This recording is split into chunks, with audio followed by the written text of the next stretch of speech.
Abaana abato bwe bayiga ennono zaffe kya mulembe nnyo okusinga buli kintu. Tumanye nnyo Obuganda kyeki, naffe Abaganda tubeere nga tuli ki. Ate nze nakoowa ekiyitibwa omululu. Saagala bamma kuba na mululu. Tutunze Obuganda obumalawo oluvaawo nti batubbye batulidde, naye nga mwetegereze nnyo omusika aba agenda okudda mu kifo agenda okukulira abantu, empisa ze zizitya. Sigamba nti nazadde mu Namakwatara, nazadde mu Gundi, nazadde mu wani, kyate yabeera mu ki. Wetegereze nnyo ate mwegendereze. Kale empeta etugatta, naye ne basenga batugatta, naye ate beekobaana n'abaana abaki, beekobaana ne famire okkakkana ng'ettaka balikoze eki nga balitunze liweddewo. Nze ebyo sibyagala, nga nze sibyagala. Era kyova olabanga nayogera ekigambo ab'emmamba be nasookeramu nti nze ogwo mululu, ne Ssaabasajja yakigula, bonna baakigula, buli omu agamba omululu gukoze eki. Kati olinawo oyiika bbiri, olinawo oyiika mmeka ng'ate batandika kukoloboza.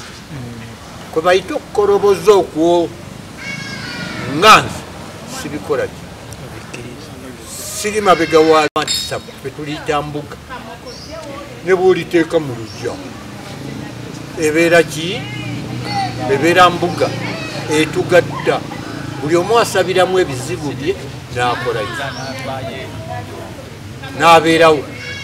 Naye bye bye batugamba tusamira, tukola kino, tukola kiri, nze ŋŋanze siri mabega waaki.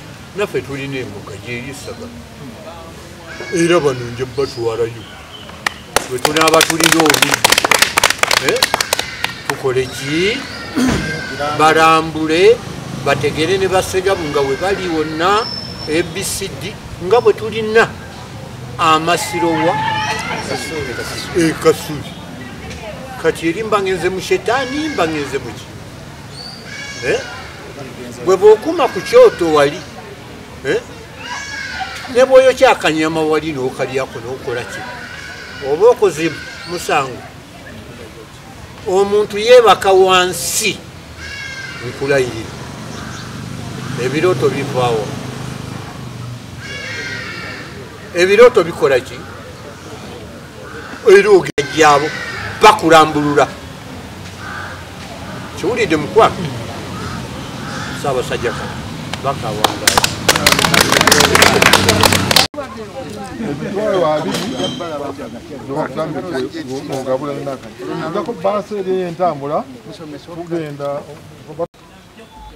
tukulembeddwa jjajjaffe Kisanja akuli obuuyi obwo. Lwaki tuli wano lwaliro mu bufunze?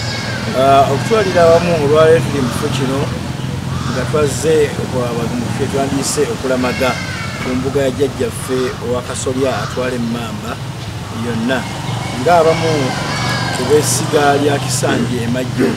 Esiga lya Kisanja erimu masiga 35 agagwa mu Kasolya kagabuuka. Tuzze wano lwaleero okwongera okunyweza ennono yaffe n'obuwangwa bwaffe ensiga awo Kasolya. Era ekituleese wano be bazzukulu abamu abadde balanyanga nga boogera buli bazzukulu ba Gabunga essagala mu Buwaya, naye nga ne Gabunga ge boogerako bamuwulira mu linnya tebamulabako. Olwaleero tusituse tubaleeta ne tujja ku mbuga ye bamulabeko era bamanye gy'atuula, obuli obawulire ku bigambo bye n'obubaka bw'anaabawa. Tutandike Mukama. Nze Nsuluba Yozefu Makwasi,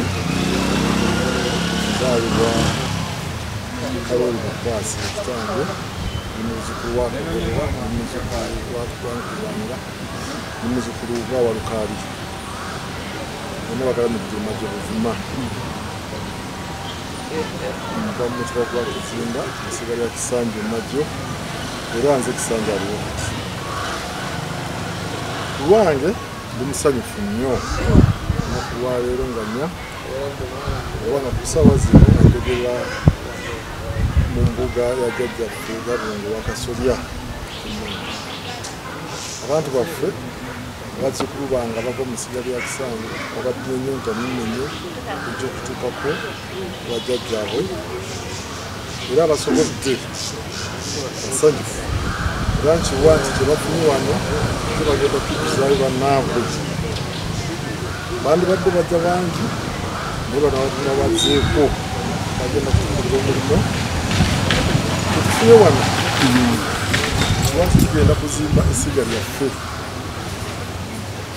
nejjajja byatubuulidde era ayogedde akantu bakulidde nga katukwatako ffenna bwe tuba tugenda mu mikolo ate abaana tubaleka emabega ensonga eyo nkulu nnyo kubanga abantu abasinga tutambula ate nga tuvaawo naye nga tulina okulekawo abaana ensi eyongere okubeerawo ekika kino okugenda mu maaso kati abaana betutabayigiriza bintu nga bino obuganda bwa bugenda kukola ki kusaanawo balinze ku lwange ndi musanyufu nnyo abazzukulu bonna kye baakoze ndi musanyufu ku lw'abazzukulu bataddemu nnyo amaanyi olwaga nti tujja tukyale wa jjajja jjajja atusuubiza oluddako agenda kuwala kitebe eri Sagala Buwaya ate nga abantu bangi nnyo bandyagadde bangi abaagala okugenda okutuukayo okubiriza n'abatasobodde okuva wano olwaleero. Abantu abamu bayinza okulaba ebintu bino ng'ebyakalogo kalenzi biki gwe lwaki weesoboddeyo n'oganga ow'ekika ky'emmamba nina okujja wano sebo?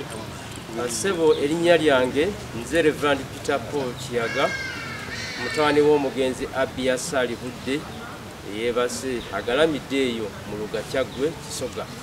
Nja kwebaza Katonda olw'omukisa guno ogwaleero okuba nga tuli wano nga tuzze okulaba wajjajjaffe Gabunga ate era n'okwongera okubeerako naye.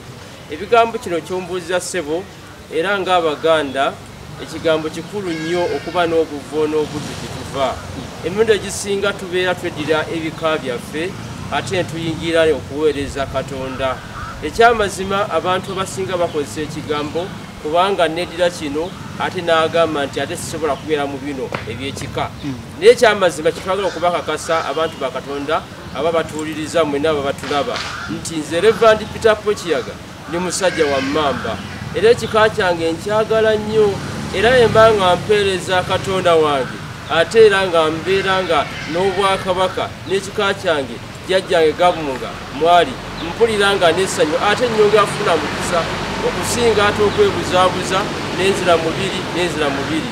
So tubakubiza abantu mwenna kuba tulina ebika byaffe kubanga ne Yesu Kristo tulaba nga azaalibwa yanti yava mu kika kya Dawudi. So kakati abooluganda tulina okutambula mu mbeera. So tuli basanyufu nnyo. Tutandike n'erinnya lyaffe.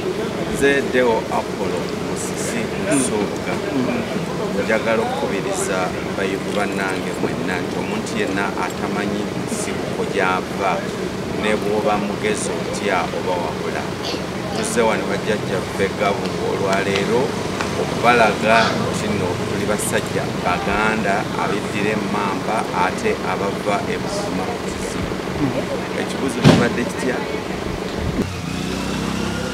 Nzaalibwa Karoli Bakwasi ekitange nimuzukulu wa Kagoberera nimuzukulu wa Kubanga nimuzukulu wa Walukali bonna bagalamidde Majje Buvuma mva mu mutwe gwa Kizinda esigala ya Kisanja Majjo era nze Kisanja aliwo lwange ndi musanyufu nnyo nakuwa leero nga nnya obanga ku ssaawa zino njogera mu mbuga ya jjajjaffe Gabungu wa Kasolya abantu baffe bazzukulu bange bava mu ssiga lya Kisanja babadde ennyonta n'ennenye egy'okutuukako wa jjajjaabwe era abasobodde basanyufu era nkiwa nti kyebafunye wano ate bagenda kukuzaayo bannaabwe bandibadde bajja bangi naye bano bazzeeko bagenda kutumbulira omulimo tetufunye wano kiwa nti tugenda kuzimba essiga lyaffe